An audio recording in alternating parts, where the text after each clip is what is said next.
All right, ladies and gentlemen, we are 1 minute past 2 o'clock, and we are going to start this afternoon webinar that we are having here today.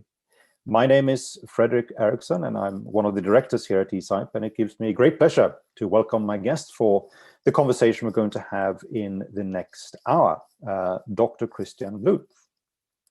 Before we get going, let me just say that Christian and I will discuss for about half an hour or so, and then we're hoping that some others also would like to join our discussion. I've already received a few questions from people, and if you want me to weave in a thought or a question, you can basically use the chat function to do so. And this, of course, can also be used if you think we are having a conversation where you have a comment or questions to make. Feel free to put it in the chat function, and I'll try to bring it into the discussion as well. But after a half an hour or so, we're of course going to open up the floor for questions directly from you, if you like, and then you can use the raise hand function if you like to join the conversation about Europe's trade strategy. Now, Christian, welcome to this event. Thank you very much for having me. It's a pleasure to be here. Before we get started, let me just say a few words about you and the book that you just have published. So you are the author of what I would say is a very interesting book called Europe's Trade Strategy for the Age of Geoeconomic Globalization. And it's a book that was released just a few weeks ago, so it's very timely. In the chat function, you can already now see a link to where people can download the book, so you can actually access it for free if you like. But this book was also the result of a sabbatical you spent at the European University Institute in the first half of 2020, just as the pandemic was washing over us in Europe. But these issues are not new to you because you follow them closely in your job, of course, which is at the Bertelsmann Stiftung, where you are the senior expert for globalization, international economics, and trade policy. You have written extensively about trade and international economic policy, and you obtained your PhD in international relations from Cambridge on a dissertation about the political economy of fiscal rules. So I'm very much looking forward, Christian, to the conversation that we're going to have. And I wanted to start with more of a defining question, which is related also to title. You cover very much in your book Geoeconomic globalization. So I want us to start off talking a little bit about what is geoeconomic globalization and what is new about it. We are later going to talk about the forces that you think are shaping current geoeconomic trends, but let's get going on the concept itself to start with. Is this something on the horizon, meaning that it is something you think will happen in the future, or is it something that is already over us now? Is it about growing trade, sort of great power rivalry in trade and the economy, like, for instance, the growing trade frictions between the United States and China? Or is it something more broader than that? Yes, that is indeed the key question. So geoeconomic globalization, I think, is something that we already see, increasingly, and that is currently sort of in a kind of combat with the globalization that we knew, which I call in my book the liberal globalization. And we don't yet know which of the two is eventually going to triumph. But as we see this battle unfolding, I think it's quite interesting to think about geoeconomics more and what it means. So what do I mean by this? I mean, it's not really something new that trade powers use their influence to pursue political aims. But we see this in a completely different quality. And we see it also in a way that countries create dependencies with other countries with a precise aim to be able to exploit them for political purposes in the future. And that's quite different from the liberal globalization that we've seen so far, which by and large was dominated by creating market access for private actors, and which was accompanied by a set of rules and governing institutions. So if we talk about sort of geopolitics, and I assume that it's something which is quite close to geoeconomics, I think a lot of people would think in the first place that it's something about geography, meaning that we perhaps are seeing the return of different alliances or different conflicts that are more shaped along geographical lines than we were accustomed to over the past couple of decades. Others may think about it as something which relates to the use of power and the use of more raw economic power in order to get other countries to behave in fashions that they want them to behave. Is this sort of the context for the geoeconomic analysis as well, or it's what I take it from what you're saying, it's a little bit more complex than that? It goes in that direction. So I think you're definitely right. I mean, there is the geo aspect to it. You implement a certain policy because you want to achieve a goal that is aimed at a specific geography. So the definition basically that I use in the book, which I've borrowed from someone else, is that basically foreign policy is a geostrategic interaction. And geostrategic has two components to it. One is the classical geopolitics tools that we know, diplomacy, warfare, the like. But I think what we can see is that countries are more and more unwilling to use these tools because there's not much domestic support, because they're extremely costly. And the tools to which they eventually resort instead are geoeconomic tools. So that is, use everything you have in your economic policy toolkit for geostrategic aims. And that is, of course, to a very large extent, trade policy, but it's not limited to that. It's also investment policy. It can be innovation policy. It can be sort of infrastructure projects that are created in a way that you use it for a certain influence. It can really mean quite a lot of things. You talk about in the book, and you alluded to it also in the beginning of the conversation, the concept, the weaponization of interdependence. What is that?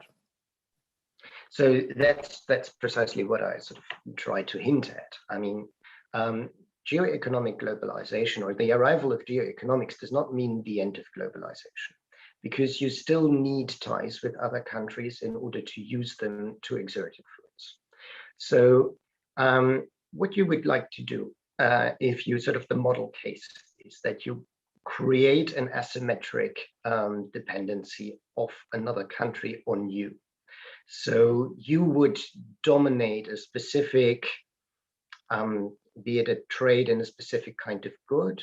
It can also be being in possession of a specific kind of infrastructure. Suppose you are a country with a large port, and next to you is a landlocked country which has to go through you in order to have access to the world. That gives you quite a bit of geoeconomic power. And once you have this asymmetric trade relationship, then you can use that for power politics. This is, of course, different if trade relations are more or less symmetric. Then you cannot use this trade relationship to really exert power, because, well, you have to be aware that the trade partner might strike back at you and hurt you back in case you hurt him. So that's really a defining characteristic of geoeconomic globalization, that you are very strategic about engaging and sort of taking possession of specific sectors, of specific infrastructures that give you leverage over other players. All right. Can it also be, for instance, countries that have access to strategic resources, and that can be minerals, for instance? So they portion out access on the basis of more of a political analysis, which is that, well, we want to build a dependence from another country on access to our strategic resource here, because that can be useful for political purposes at a later point. So we don't accept broader market rules, which is that countries can compete on fair terms about access or sort of creating contracts around this particular strategic resource. Yes, definitely. I mean, we've seen this quite a lot actually already over the past decades when it comes to the question of energy supply.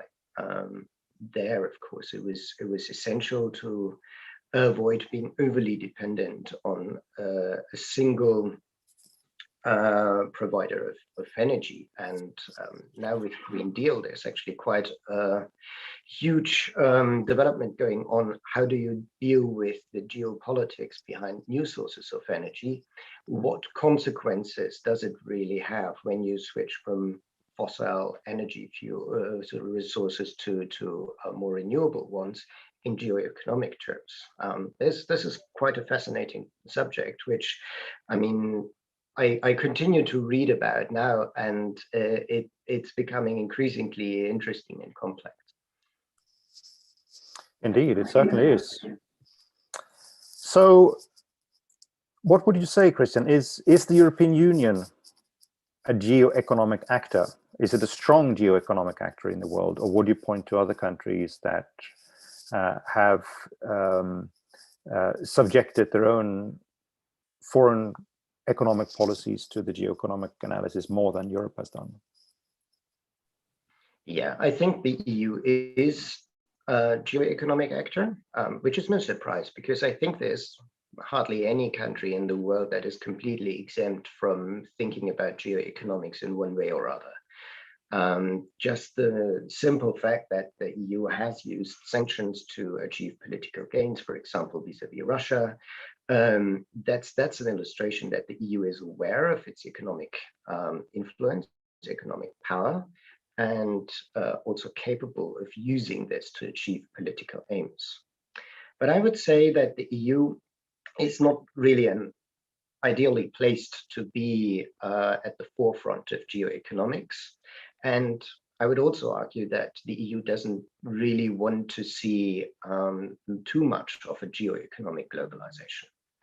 So the EU struggles where trade policy and foreign policy overlap. We've seen that again and again when you've had discussions whether or not there should be sanctions against a specific country, whether or not sanctions should be harder or milder, whether they should be prolonged or not. And that's just an illustration that it's the EU is fairly diverse in its foreign policy interests, and it's sometimes really difficult to get a common denominator amongst the EU member states. And that is a disadvantage compared to other big markets, which have a completely streamlined foreign policy, like the United States or like China. Also, I think it's in the European DNA, really, to seek the liberal globalization that I've talked about. So the EU is a trading power in the world. It is engaged much more in trade than many other countries. It's more open than, for example, the US are. And that means that it has less interest to see geoeconomics rise, because obviously when, let me take the example of the sanctions. If you launch sanctions and against another country, you hurt the other country, but you also hurt yourself. And you can do that up to a point, but at some point it really starts hurting yourself. So the EU, I argue in my book, has actually an interest in strengthening the liberal globalization, strengthen its institutions, and try to create an atmosphere of and dominance of rules in global trade as much as it possibly can. That may not be enough. I think there's also an argument for the EU to develop a defensive geoeconomic capability. But I think the primary emphasis really for the EU is this creation of stability. When I was talking about the defensive capability, I mean, we've seen that China, for example, has, this is for me a bit the model case that influenced my thinking quite a lot, had a trade dispute, which I think is still ongoing with Australia, which had origins to deal with the Australian government being in favor of an investigation of the origins of COVID and so on. And China used the fact that it is an important export market for Australia to really exert a lot of political leverage. So suppose for some reason something like that happened between China and the European Union or a single EU member state, how would the EU respond? I think currently we would be pretty ill-equipped to really respond to this. So I think what the EU should actually give itself is, first of all, a monitoring function. I mean, suppose that a country wants to use geoeconomic tools against the EU, where would be vulnerabilities and how could the EU respond to that? I mean, where is there maybe a different kind of dependency which gives the EU a leverage to strike back? And the idea would be that such a defensive instrument creates a kind of deterrent and thus makes the use of geoeconomic tools more likely to start with, more unlikely to start with. And then hopefully that would contribute to the more stable environment that I've already described. That, Christian, I think leads us straight away to the new EU trade strategy that was launched by the European Commission less than a week ago. How would you review that trade strategy from what you've just been talking about? Does it include some of these new instruments that you were talking about? Is it striking the right balance between, on the one hand, trying to encourage improvement of global trade rules and favoring liberal globalization? At the same, on the other hand, we have sort of these more strategic issues that you're talking about.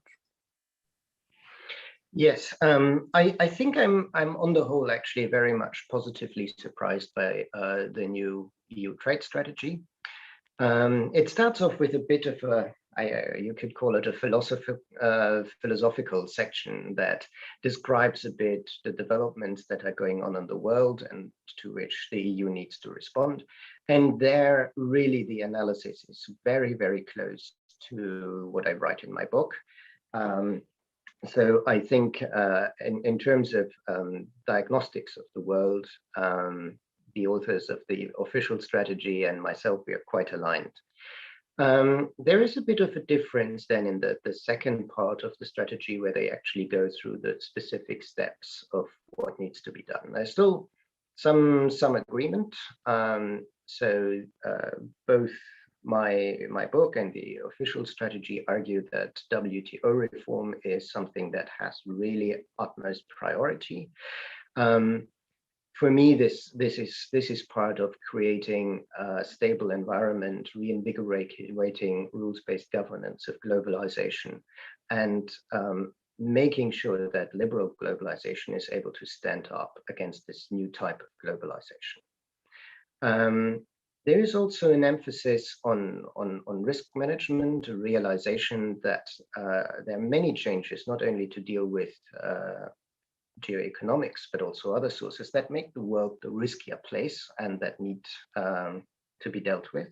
And I'm very happy to see that sort of reflections that were audible maybe last spring, that we need to reshore and so on, that I don't find those anymore in the new EU strategy. This is very much a commitment, as I see it, to openness. So that's again an aspect which I think is very good, because it would be just very poor risk management and to reclude upon oneself and focus on domestic production, and it would have huge welfare implications as well. So I'm very happy to see that aspect. I also think that the strategy largely goes in the right direction when it comes to putting an emphasis on sustainability, in particular climate change and digital aspects of trade, and we can get into that later if you like. But what I'm maybe missing a little bit in this strategy is, in fact, dealing concretely with the threats linked to geoeconomics. Geoeconomics is there in the philosophy section at the beginning, but then I didn't really find a corresponding action in the later stages of the strategy. The only thing that I did find is the creation of an anti-coercion instrument that is meant to help the EU escape from being put under pressure by other countries. Now, I find that very interesting, but unfortunately, there is very, very little in the text that gives detail what this is and how it's supposed to function. All right, let's get back to your book and go more into depth about that. You outline in your book two different types of megatrends that are shaping the conduct of international economic policy. Some of these megatrends are non-political and other trends are political. And if we start to talk about the non-political megatrends that are in a way inevitable, and it doesn't matter so much what individual governments do, we're going to be shaped by them anyway. What are you would say, sort of the big megatrends that inevitably will force themselves upon us if they aren't doing that already? Yes, so I actually, when I set out to write the book, I didn't think I was going to end up writing a book with the title Geoeconomic Globalization in it. The idea was more really to understand what do we already know about how the world is going to evolve in the next 10 or 20 years. And I was indeed actually at the outset thinking more about the non-political megatrends. So that's in particular climate change, of course, but it's also demographic change, it's the changes we see in the world of technology. And then later I discovered that we also have a rising frequency of epidemics, which has huge repercussions for the trade world, as we've seen over the course of the last year. So those were really the elements I started thinking about. And it was only later that I realized it's really not possible to think about all these trends without thinking also about political developments. And geoeconomics really is at the forefront of the political megatrends, but there's also the rising protectionism that we've seen in many countries, linked to an eroding consensus that openness and globalization are forces for good. So that's also something to think about. Then, of course, linked to geoeconomics, but not exclusively to that. You have the big power competition between the US and China, which in itself is going to have a huge effect on international trade. So you have these plethora of megatrends that I sort of try to bring together and then answer the question, what does it mean for EU trade strategy? And going into some of these megatrends, because I think they are interesting, and I think you also write very interestingly about them. I mean, you start off with an analysis about shifts in relative economic power in the world. The fact that the world has already changed, or the world economy has already changed quite fundamentally over the past 30 years, with rising global market shares for countries like China, but many other countries, and of course declining market shares for countries or regions that previously had very high global market shares, for instance, United States and the European Union. And this trend is going to accelerate in the future as growing incomes across the world inevitably will mean that other countries also take up a larger share of global trade, of global income, of global markets. What do you think that entails for Europeans, for Americans, and from others that are basically in the same position, in the sense that we have a shrinking relative economic size? Should it make us sort of more defensive, or should it make us sort of more interested in looking for opportunities to engage with other countries in the world that may more be sort of on the rising trend? I ask because there is, at least in both Europe and America, I think you can find this underlying sentiment, which is that the world now is getting much more complicated when America and Europe doesn't wield the same type of power anymore, and cannot sort of determine the rules for global exchange in the same fashion as they could do in the past. And that leads some politicians to think more in terms of having to become more defensive against the rest of the world. Another way to look at it is, of course, that, well, in terms of generating new supply, generating new technology, generating new innovations, the world has become a lot more equalized. And that means if we want to prosper and have access and be at the technological frontier in our parts of the world, we need to engage more with other countries, because the talent base in the world is growing, and it basically means that a lot more innovation is going to come from outside Europe and outside China, so outside the United States in the future. So how do we balance these things? Yes, very interesting question. I mean, the demographic shifts are very profound and probably also very, very consequential. So currently, the EU is already making up only a small share of world population. If I remember the number right, it's about 8% of world population, and we are going to be down to half of that in 20 years' time. So that's really a tiny fraction of the world. Yet at the same time, that doesn't mean that Europe, the attractiveness of the European market, is going to disappear completely. I mean, Europe is still going to be one of the most prosperous regions in per capita terms, and that makes Europe an attractive market. And as an attractive market, the EU will have some market power, I think, but less than it has today. It will not become completely a rule taker when it comes to international trade. It will retain a certain ability to shape global rules, but it will be less than today. There are various implications linked to this. I mean, one is, if really geoeconomics is at the fore of trade relations in the future, how do you cope with this as an increasingly diminishing power? And one of the answers that I give to this is you need to seek alliances, and those alliances, I believe, should be with the US, which are going to be relatively stable in their share of the global economy.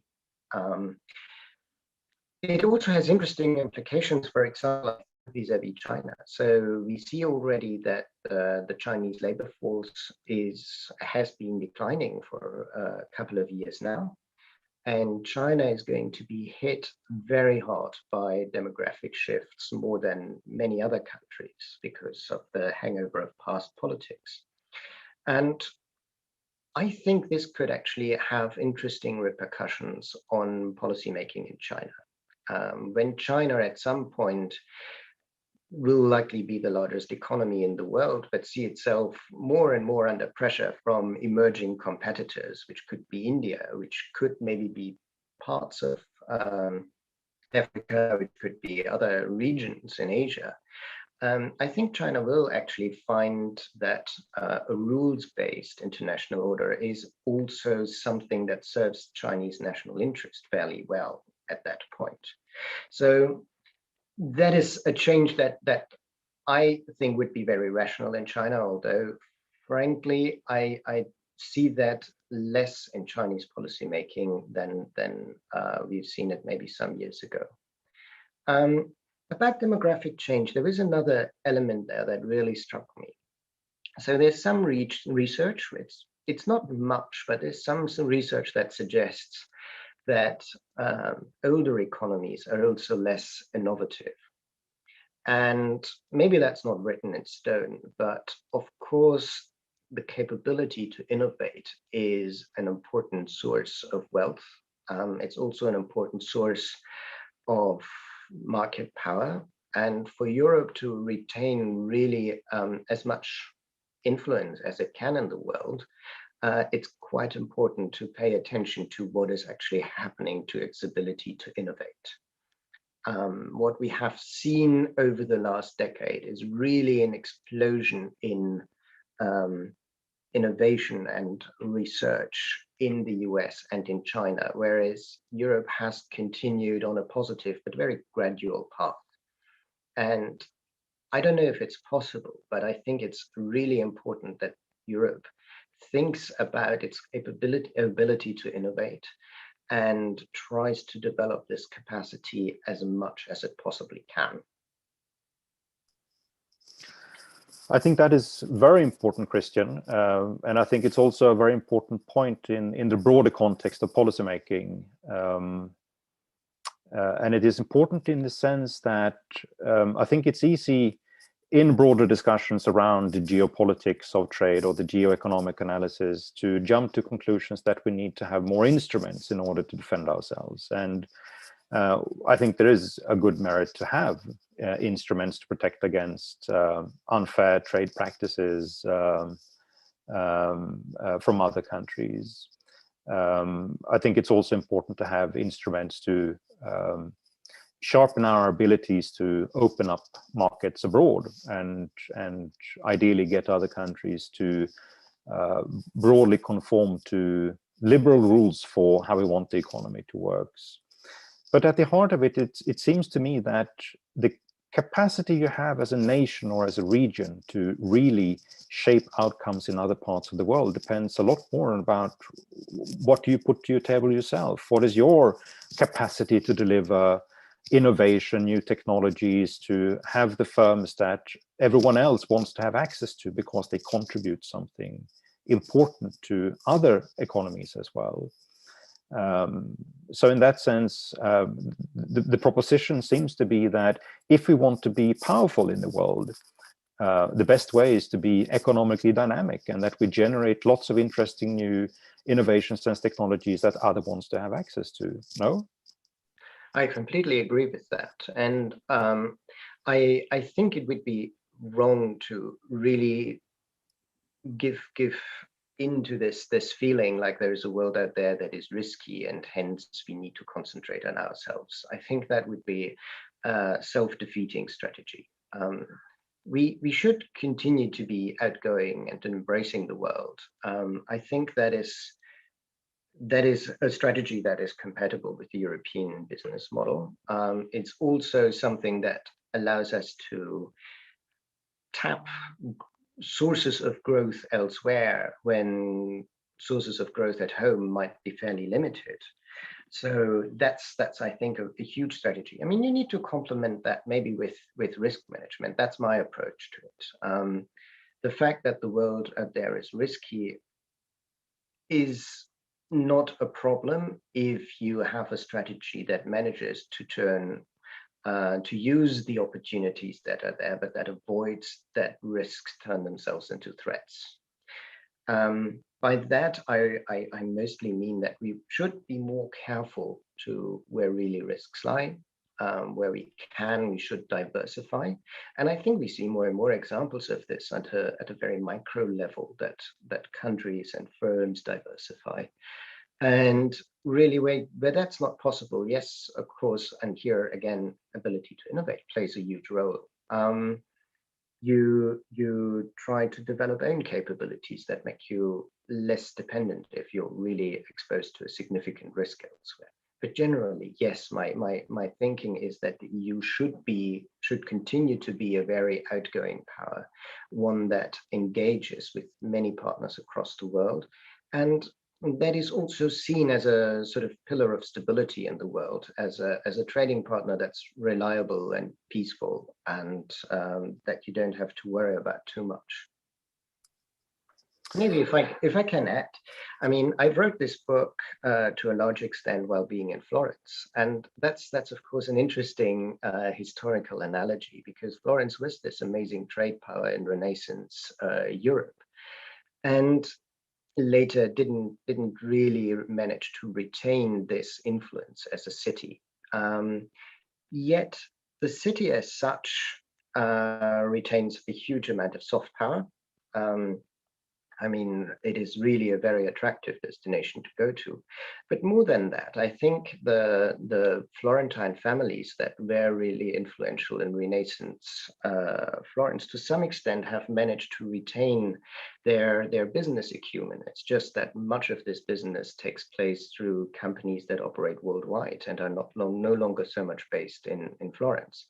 And to some extent, this anecdote can maybe be a bit of a model for Europe.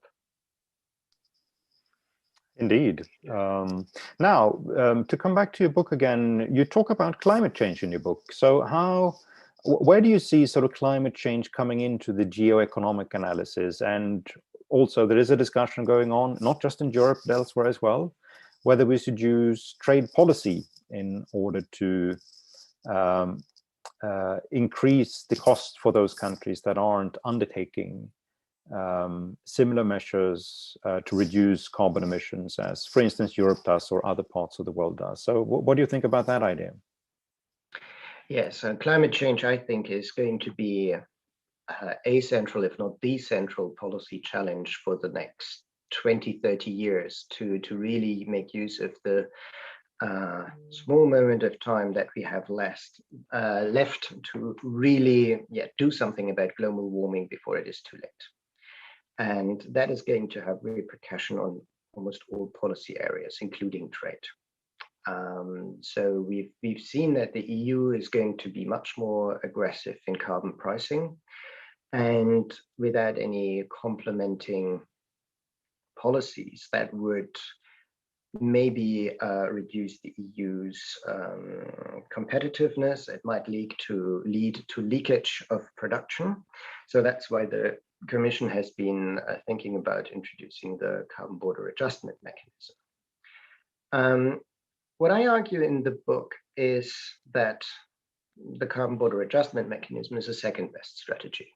That I think we currently have a moment of opportunity where basically the big trading nations, which are also the big emitters, face the same policy problem. How do we get serious about curbing emissions and the economic fallout of that while remaining competitive? And you have China that pledged carbon neutrality by 2060. You have the EU that pledged it by 2050. I think Japan and Korea have also pledged by 2050. The US hasn't pledged anything, but is pursuing an ambitious climate policy. So I think we currently have a unique moment of opportunity that the big industrial nations and the big emitters get together and think of ways to tackle this together. And that's a huge challenge, because not all of these countries are choosing the same policy tools. My understanding is that the US is not so much moving in the direction of carbon pricing, but more regulating about the energy mix. But I do think there are ways to find compatibilities that make it easier to address this common challenge without having to resort to measures like the carbon border adjustment mechanism that might be perceived as protectionist and just continue to contribute to a poisoning of global trade relations. You also mentioned the geopolitics or geoeconomics of energy relationships, and that's something absolutely interesting and complicated. I mean, to some extent, it can have huge political consequences when countries that currently have as their business model the export of fossil energy no longer have this primary source of income, and they see their global influence diminishing, yet they are globally ambitious powers. So what will they do?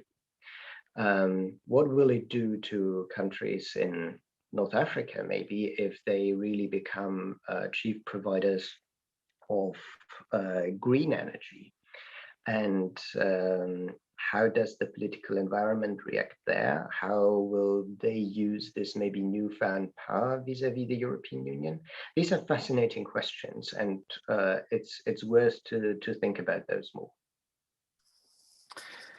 I am going to urge all of you who are joining this webinar to raise your hand if you'd like to join the discussion. We have received a couple of questions also directly in the chat function, and I'm going to bring some of these up. One of them, Christian, is about the WTO, and you have already talked about how liberal globalization was basically shaped by the institutions and the rules that governed us over the past couple of decades, which led to sort of less opportunity or less perhaps need for countries to use more raw power politics in order to achieve what they wanted to achieve. Now, we all know that the WTO may not be in its most healthy state, as it has been through history. But if you look at sort of the forces of geoeconomics now, and you put WTO into that function, would you say sort of, can you make an optimistic case, an optimistic proposition for why the WTO should have more of a greater role in the future?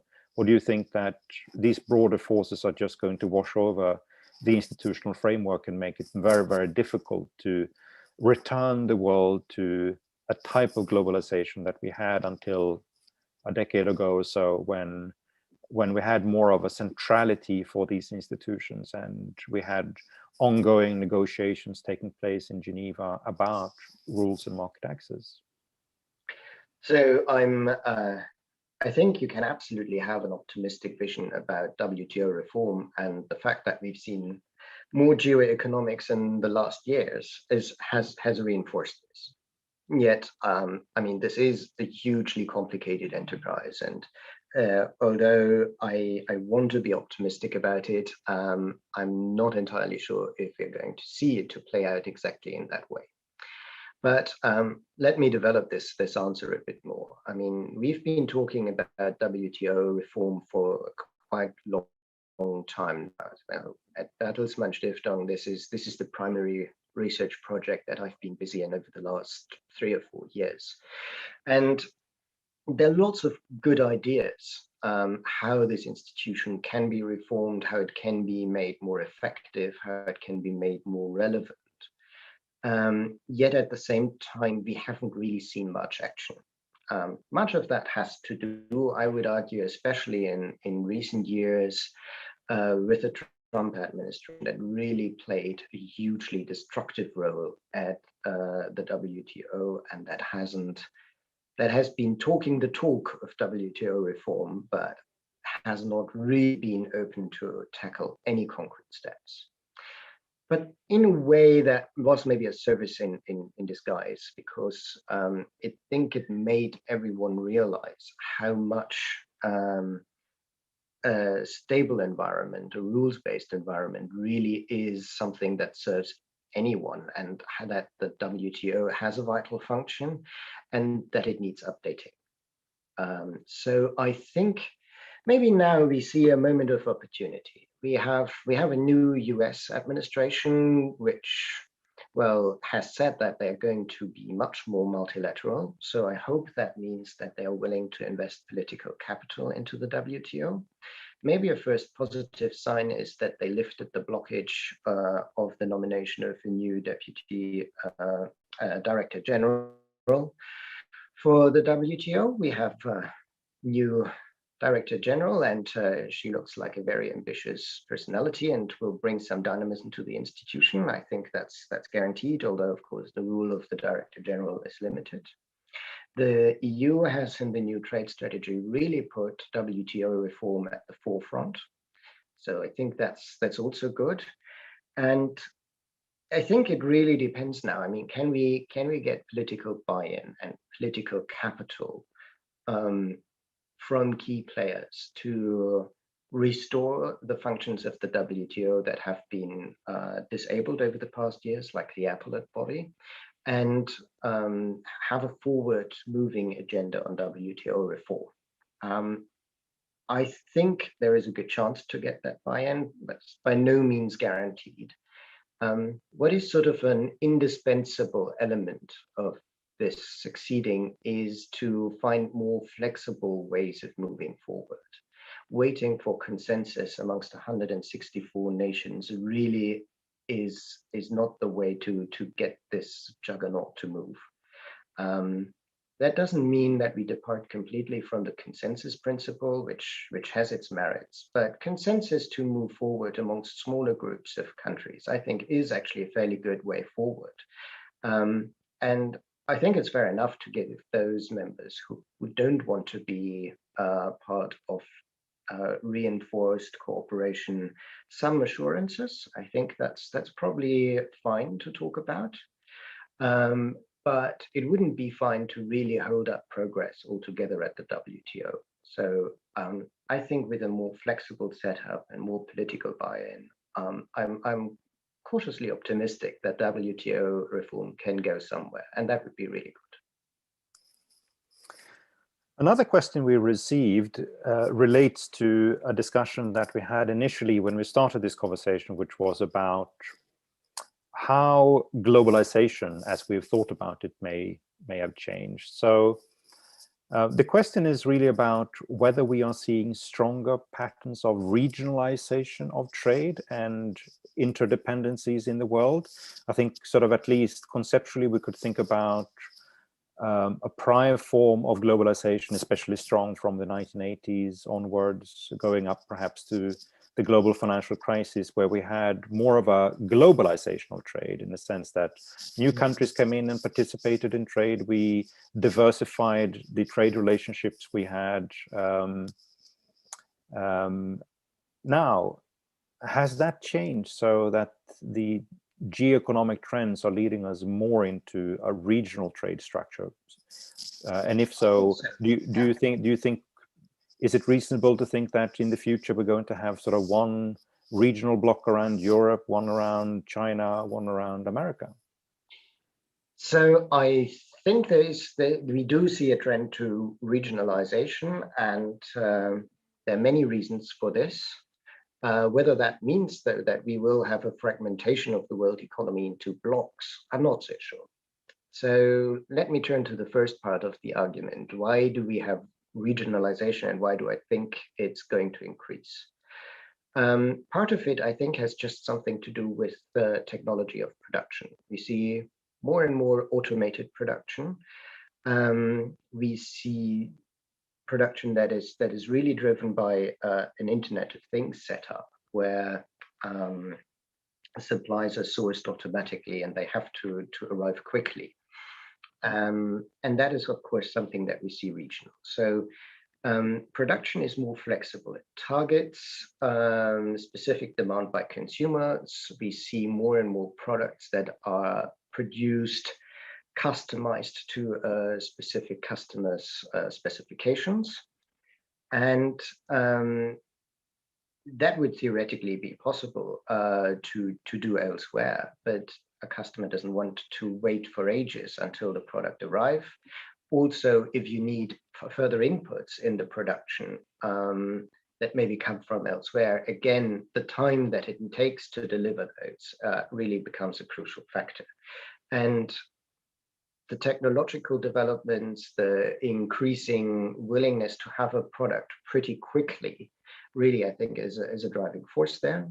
Of course, you have also the trade policy development that you see more and more regional trade agreements. So regional trade is easier than maybe global worldwide trade is. So that, of course, helps these tendencies. So in that sense, I think it's a completely normal development that doesn't actually have necessarily a geo-economic component to it. But I think that doesn't mean the end of globalization in the sense of a really global exchange of goods, because there's still an argument then there's quite a lot of products that really don't fall into this category that I've described of specialized high-end products. There's quite a lot of very simple products that you just churn out that are not customized. And I think there you really have the classical arguments of economies of scale and availability of the production factors that are relevant for those goods that determine the place of production. So I think for that, you really do have a continued very global trade. And also, if it's true that the global economy is going to be riskier and more uncertain, then having more regionally diversified production is also a really good way. That if one region, for example, experiences, let's say for argument's sake, an epidemic that's hitting, say, just Europe, but not Asia, and that means that European production is much lower than it would otherwise be. Having production capabilities elsewhere maybe work as a bit of a buffer, and in those cases, you would see international trade to basically help overcome a shortage of supply in one specific region of the world. That also relates to another question that we've received, which is basically making a comment, and let's put it to you and see what you say, Christian. So the comment is that during the pandemic, trade was extraordinarily beneficial in the sense that we could access things that we couldn't produce ourselves. And now we have a discussion which is that we want to make us less dependent on the rest of the world. So how do you get these two different observations to hang together? On the one hand, we were significantly helped by international trade during the pandemic, and on the other hand, now we want to make us less dependent on others. I agree absolutely with the first part of this. I think international trade was absolutely helpful in dealing with some of the negative effects of this pandemic. And the export bans of PPE, for example, that we've seen at some point in 2020 were absolutely unhelpful, as I think we've all discovered. I'm also not happy about the export control regime and the way it's been announced of the European Union. I think that undermines what I've said about the importance of EU being perceived as a stable and reliable partner.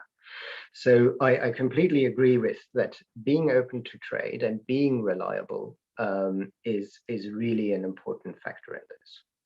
Yet what we've also discovered in the pandemic is that there are clusters of risk, maybe if you like, that could have negative effects. So the classical example, I think by now, is that 80–90% of paracetamol production is taking place in India.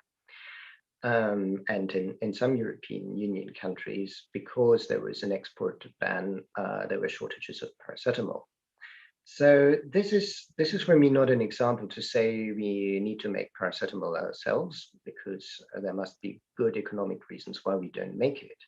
But to me, this is an argument to say, okay, this is a case where we need to identify where do we have an overdependence on a single entity, be it a country, a company, maybe a region. And in those cases, see where can we actually diversify? Where does it make sense to have a second supplier from this? And maybe also, if such a second supplier doesn't exist, invest in creating it. That doesn't mean so much turning away from trade. I mean, you still rely on trade to solve the issue, but you do make sure that if disaster strikes at some point of the supply chain, that doesn't mean the collapse of the whole of the supply chain. All right, thank you very much. We have a question from George Riaboy. I'm going to allow you to talk right now. Please join us and put your questions to Christian.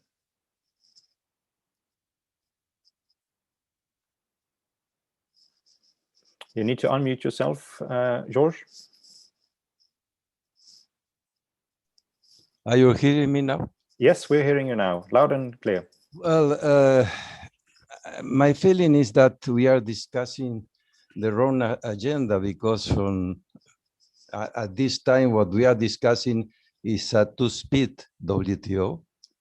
What we are discussing is getting rid of the MFN principle. What we are discussing is to get rid about the developing country treatment, and so on and so forth. And this is coming not from people from the street, but, for example, was proposed by Charlene Bashevsky 10 or 15 days ago. So my question is that we are pointing to the wrong tree. A comment in terms of background. The EU is not the main trader of the world. The EU is having a participation of around 10.5% around, or something like that, and the rest is intra-trade kind of operation. So the importance of that in terms of the global economy is completely different. And I would try to understand what it means. And the last point is, there is a paper that was approved in the last few days by the International Trade Committee at the European Parliament on the Farm to Food program, establishing a link between, for example, geographical indications and sustainable development. I am failing to see the link of paying some fees or having a monopolic situation for geographical indications and the reduction on GHG emissions. I can't see that kind of a link. So this, I would like to have your comments. And then the last and most important comment, what do you think about the permanent approach of increasing regulatory protectionism in the framework of the European Union? Thank you very much. Well, thank you very much. There was a lot there. Christian, do you want to start with one of them?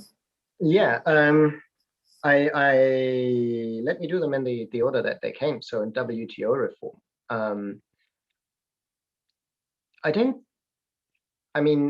yes, in a way, reinforced plurilateral cooperation within the organization is a departure from the principle that all the benefits are shared equally.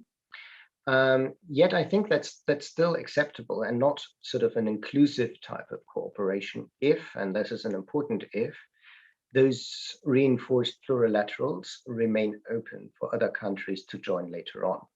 As I understand this is exactly the idea. And when I was talking about giving assurances to those countries that are not maybe inclined to join in the first place, that could take the form of making sure they don't have an extortionate price to pay whenever they decide to join.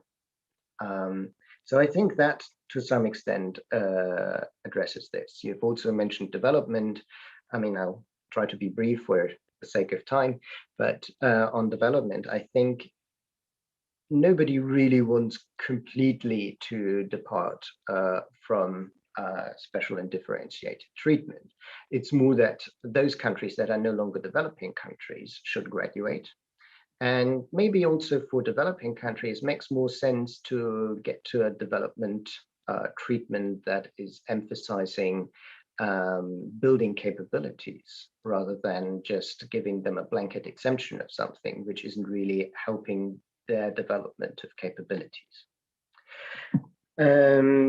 Then I should have written down the many questions. I think there was one about the importance of trade. So what I did in my book actually to get rid of this distorting effect that there is a lot of intra-EU trade and that makes the EU look particularly big, I subtracted that from the EU trade performance. So only you have really the interaction between the EU and the rest of the world, not the intra-EU trade.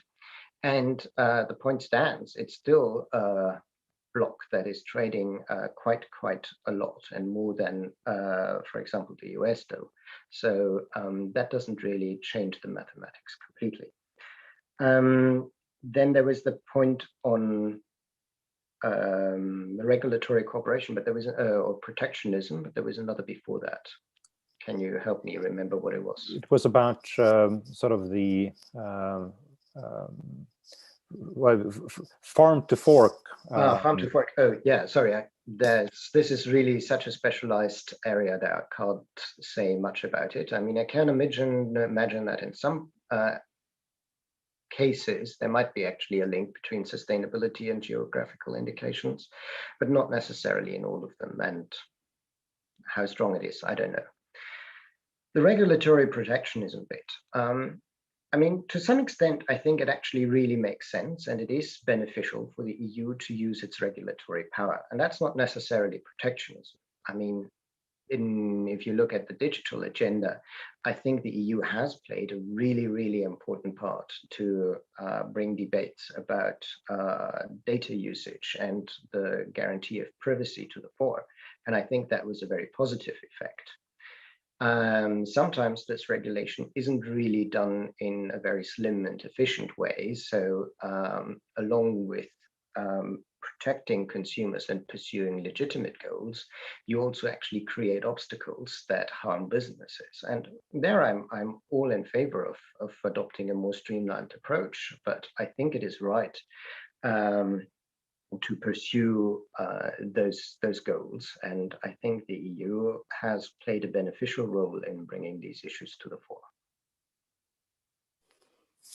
Very good, Christian. We are now 2 minutes past 3 o'clock and we're actually going to end. Let me just say that we had other questions from participants as well, that several of them related to the need for Europe to be open to immigration. Especially in light of the broad demographic changes, which of course also leads us into a competition about labor and having access to high-skilled labor that we need in order to get innovation going in companies and other organizations. We also had questions related to Africa and where Africa was going to sort of be in this broader geoeconomic globalization that is emerging, and whether alliances with Europe could help African countries to be more sort of powerful in their ability to respond to these trends. So alas, we won't have time to go into all of these now. I think many of these are covered in your book, so I again will recommend each and every one of you to download the book and read it. You can find in the chat function a link where you can access it. It's freely available, so you don't even need to pay anything for it, which is even better. Christian, thank you so much for taking your time. Thank you so much for writing the book in the first place, and now sort of having this opportunity to step into your world and your analysis and sort of how you see things are shaping up. I think this was very, very useful, and I look forward to welcome you again in the future when we're going to talk about these things. Thank you very much. It's been an absolute pleasure, and I enjoyed this very much. I would just say, for those who had questions that were unanswered, feel free to send me an email. You find my email address if you Google me. I'd be glad to get back to you. But many thanks. It was a pleasure to be here. Thanks a lot. All right. And also thanks to all of you who stayed with us and joined the conversation. Thank you, and see you again in the future.